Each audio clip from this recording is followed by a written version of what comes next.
The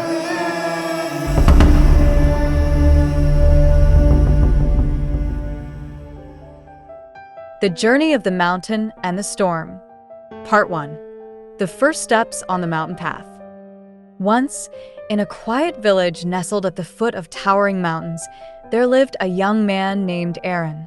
Arin had always dreamed of adventure. He would sit on the grassy hills near his home, gazing up at the mountains, watching the clouds drift over their peaks. They seemed so far away, so mysterious. The villagers would often tell stories of the Mountain of Whispers, a place so high that the wind itself spoke secrets to those brave enough to reach the summit. From the time Arin was a little boy, he had longed to hear those whispers for himself. One evening, as the sun dipped low and painted the sky with soft purples and oranges, Arin sat with his father by the fire. His father, a tall, strong man with gentle eyes, was a storyteller. He had never climbed the Mountain of Whispers himself, but he knew all the stories of those who had tried. The mountain isn't just rock and stone, his father told him. It's a test of spirit. No matter how strong you are, no matter how fast your feet can carry you, the mountain demands something deeper. Arin's curiosity burned. Deeper, he asked, his eyes wide. His father smiled, looking out toward the darkening mountains. Strength is not in your muscles, but in your will. Many people climb the lower slopes, but few reach the top because they don't understand that. They think it's their bodies that will carry them up, but it's their hearts. Arin sat quietly, thinking about his father's words. He knew then that one day he would set out on that journey, not just to prove his strength, but to find out what was truly in his heart. The next morning, Arin awoke to the sound of birds singing. The sun was warm, and a gentle breeze carried the smell of fresh grass through the village. It was the perfect day to begin. After a simple breakfast, Arin packed a small bag with food and water, tied his worn boots tight, and stood at the edge of the village, ready to start his adventure. Before he could take his first step, his father appeared behind him, holding something in his hands. It was an old, sturdy walking stick, smooth and worn from years of use. "This belonged to your grandfather," his father said softly. "It helped him through many difficult times. It will help you, too." Arin took the stick, feeling the weight of its history in his hands. He looked up at his father, who gave him a nod of encouragement. "Remember, Arin," his father said, "the mountain is a journey of the heart. Don't let fear or doubt stop you." With those words in his heart, Arin turned toward the mountain, took a deep breath, and began his ascent. The path was easy at first, winding through green fields dotted with wildflowers. The sun was warm on his back, and the birds sang cheerfully from the trees. Arin felt a rush of excitement. This was the beginning of something grand, something he had been waiting for his whole life. As he walked, the village grew smaller behind him, and soon it was just a distant memory. The path became steeper, the trees taller and thicker, casting long shadows on the ground. The mountain loomed larger now, its peaks disappearing into the clouds. After a few hours of walking, Arin stopped by a bubbling stream to rest and drink some water. The air was cooler here, the breeze carrying a hint of the storm he had seen far in the distance that morning. He watched the clouds slowly gathering over the mountain's peak, their dark edges curling like the smoke from a fire. As he sat, a rustling sound caught his attention. He turned to see a small, sleek fox emerging from the bushes. Its eyes, bright and curious, watched him for a moment before it trotted closer. Arin smiled and held out a piece of bread. The fox sniffed it cautiously before taking it and disappearing into the trees. "Strange," Arin thought aloud. "It's like the fox knew I was coming." He felt a strange comfort in the fox's presence, as if the mountain itself had sent the creature to greet him. The feeling of excitement returned, stronger than before. He stood up, brushed off his clothes, and continued along the path. As the hours passed, the trail grew steeper. The trees thinned out, and soon, Arin found himself walking among rocky outcrops and scrubby bushes. The sun was lower in the sky now, casting long shadows over the land. The mountain's peak, once distant and shrouded in mist, seemed closer, but also more daunting. Just as Arin began to wonder if he should stop for the night, he spotted a small bird perched on a nearby rock. It was a tiny sparrow, its feathers a warm brown with a speckled chest.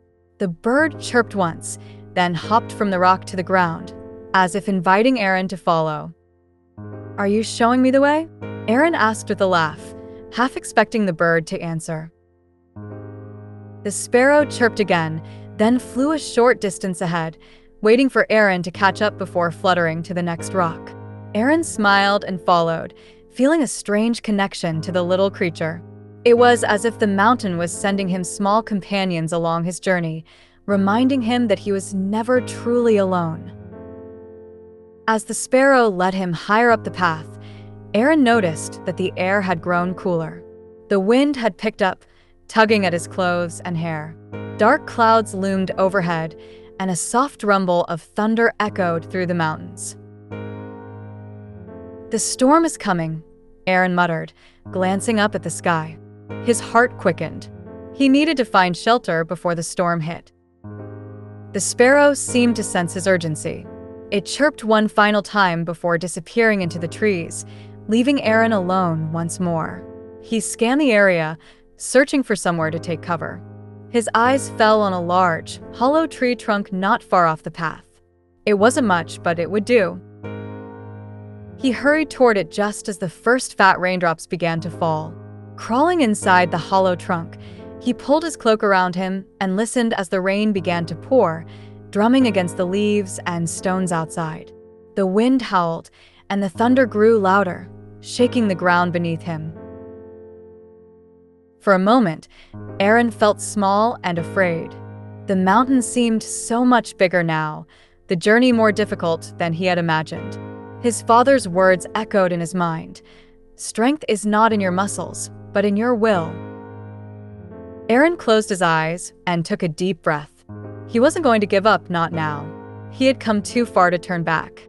The storm would pass, and when it did, he would keep going. As he sat there, huddled in the hollow tree, a strange calm settled over him.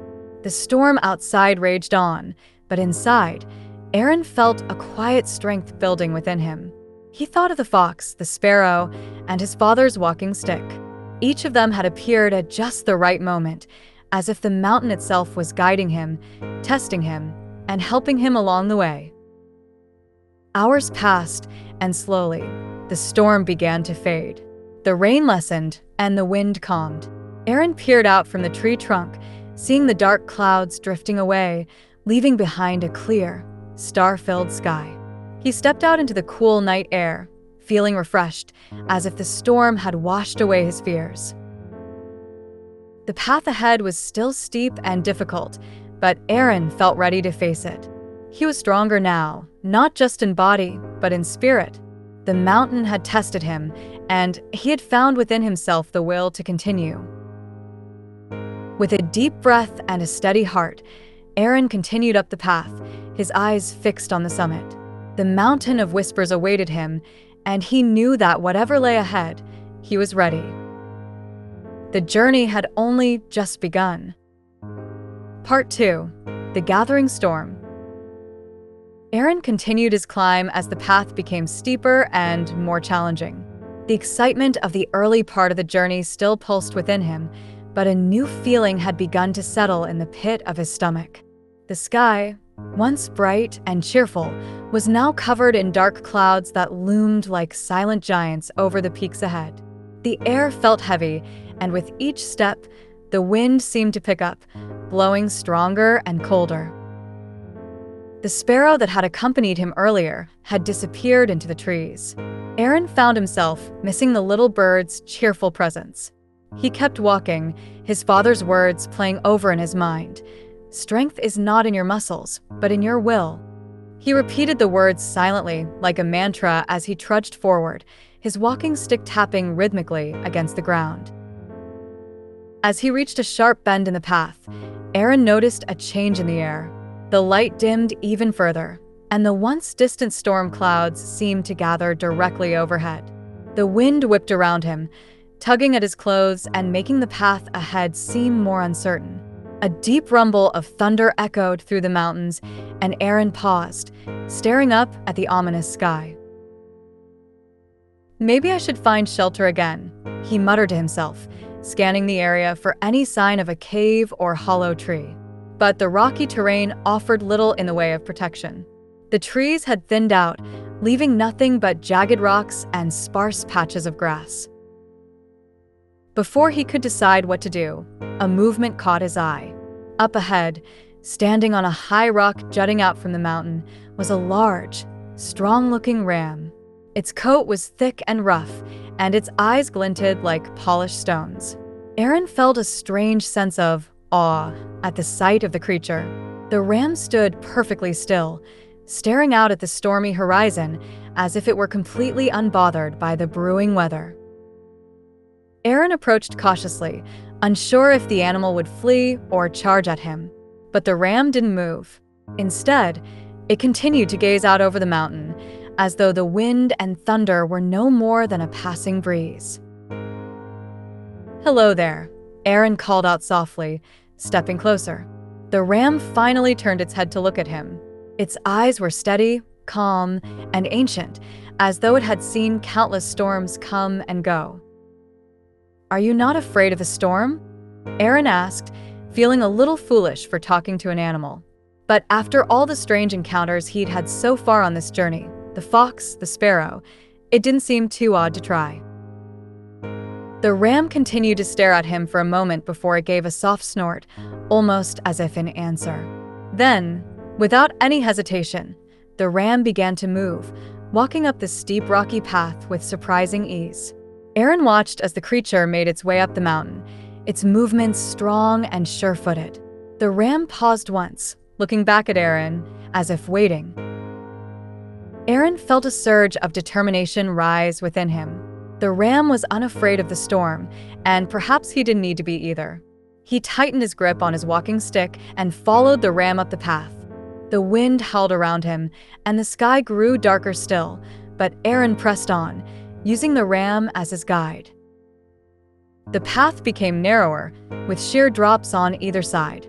Arin's heart pounded, not just from the exertion but from the growing tension in the air. Lightning flashed in the distance, illuminating the jagged peaks and casting long, flickering shadows across the mountainside. The ram continued forward, unwavering, its sturdy hooves clattering against the rocky ground. The wind was howling now, louder and stronger, and Arin had to lean into it to keep moving. The rain began to fall, slowly at first, then in heavy sheets that soaked his clothes and made the ground slippery.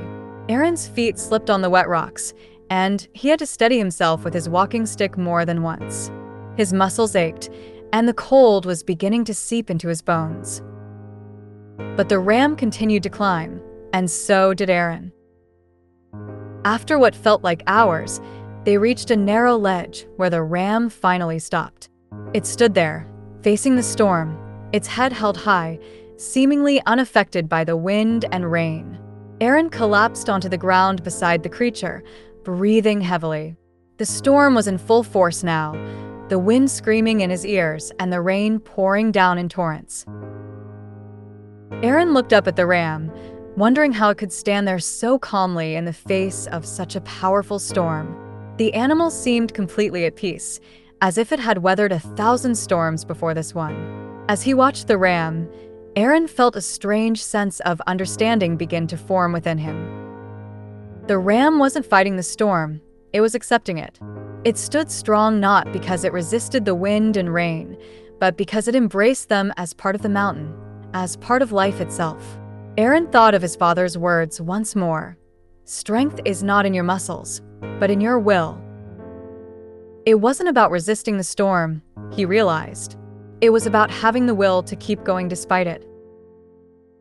As this thought settled in his mind, Arin stood up, his body trembling from the cold and exhaustion.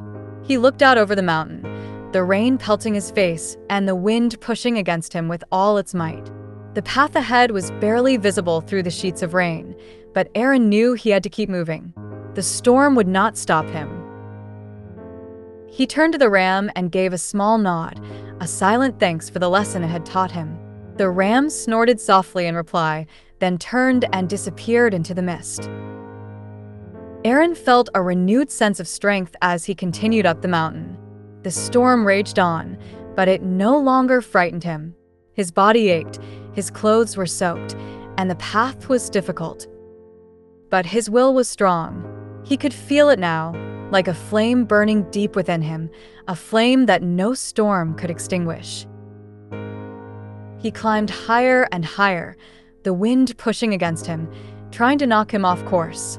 But Arin pushed back with his heart, his mind focused on the summit, on the whispers he longed to hear. Each step was a challenge, but each step was also a victory. As he climbed, Arin noticed something strange about the storm. It wasn't just wind and rain, it was alive. The way the clouds moved, the way the lightning flickered, it all felt as though the storm had a will of its own, testing him, challenging him. The wind didn't howl randomly, it whispered. At first, Arin couldn't make out the words, but as he climbed, the whispers grew louder, clearer. They spoke to him, teasing him, questioning him, challenging him. Why do you climb? What are you seeking? What will you find at the top? Arin gritted his teeth and pressed on, refusing to answer. He didn't know all the answers, not yet, but he knew one thing: he would not turn back.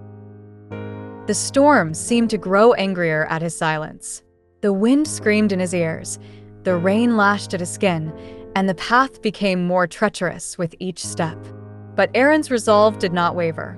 He remembered the ram, standing firm in the face of the storm, and he knew he could do the same. Then, just as the path seemed too difficult to continue, the wind shifted. It no longer fought against him. Instead, it seemed to guide him. The rain slowed to a gentle drizzle, and the clouds parted slightly, revealing the path ahead. Arin felt a strange sense of peace wash over him. The storm had not passed, but it had accepted him, just as he had accepted it. Arin climbed for what felt like hours, though time had lost all meaning in the storm's embrace.